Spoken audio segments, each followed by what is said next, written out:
Channel of Vadodara. Dabhoi તાલુકાના મોટીપુરા ગામના યુવાનો મોબાઈલમાં રૂપિયાની હાર જીતની રમત રમતા ધીંગાણું સર્જાયું હતું, જેમાં 2 લોકો ઈજાગ્રસ્ત થતા આ ઈજાગ્રસ્તોને સારવાર હેઠળ વડોદરાની એસએસજી હોસ્પિટલમાં સારવાર હેઠળ ખસેડવામાં આવ્યા હતા। ડભોઈ તાલુકા પ્રયાગપુરા અને મોતીપુરા ગામના યુવાનો મોબાઈલમાં ગેમ રમતા હતા। આ દરમિયાન બબાલ થતા સમગ્ર ઘટનામાં 2 લોકોને ગંભીર ઈજા પહોંચી હતી।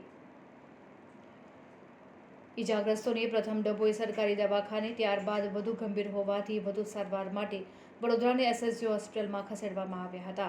ત્યારે પોલીસે ઘટનાસ્થળે પહોંચીને મામલો થાળે પાડ્યો હતો।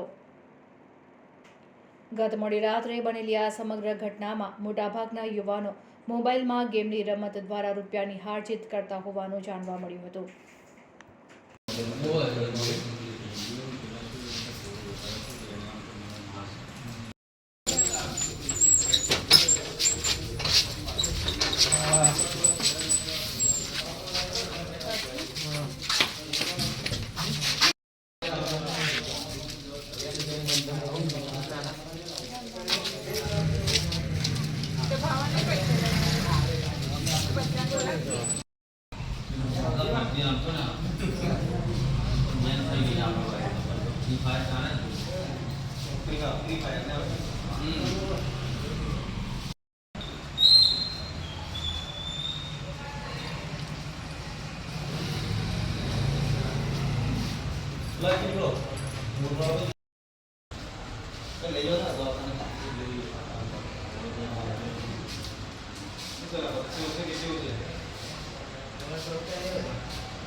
बोलो